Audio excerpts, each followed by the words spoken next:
Hey everybody, this is M.O. Walsh. Very happy to talk to librarians about my new novel coming out.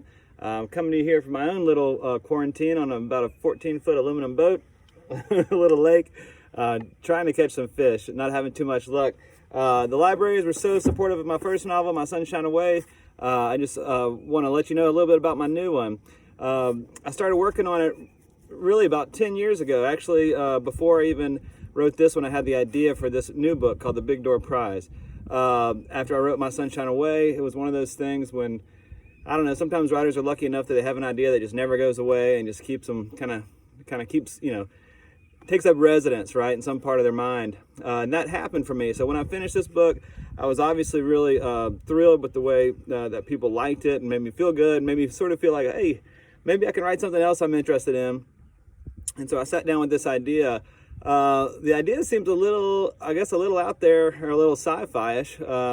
It's the idea that there's a machine that shows up in this sort of small town, and what this machine promises it can do is take a little swab of your DNA and tell a person sort of what they were truly meant to be. What your mind and body are truly capable of doing if everything would worked out just right. This is an idea that it's always interesting to me, because I'm of the opinion that probably the best writer in the world, the best guitar player in the world, the best, whatever you want to say, tennis player, the best accountant, right? No matter what it is, I think the world is so big and so full of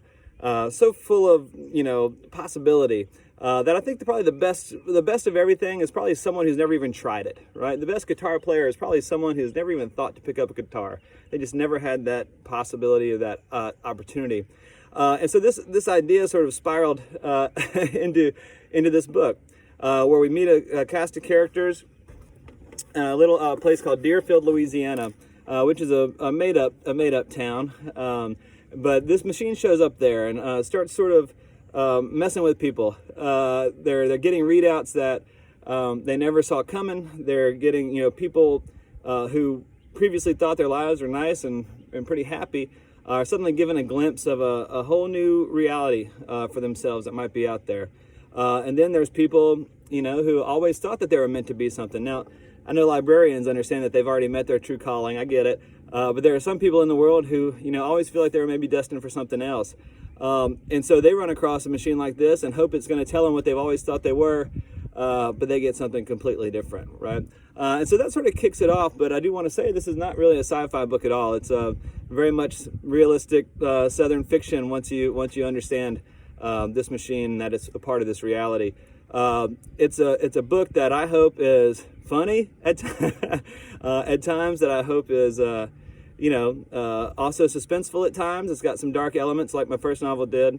But I also hope it's, like everything, I hope it's page turning. I hope it gives pleasure to the people who are generous enough to pick it up. And I hope you like it. Thank you so much.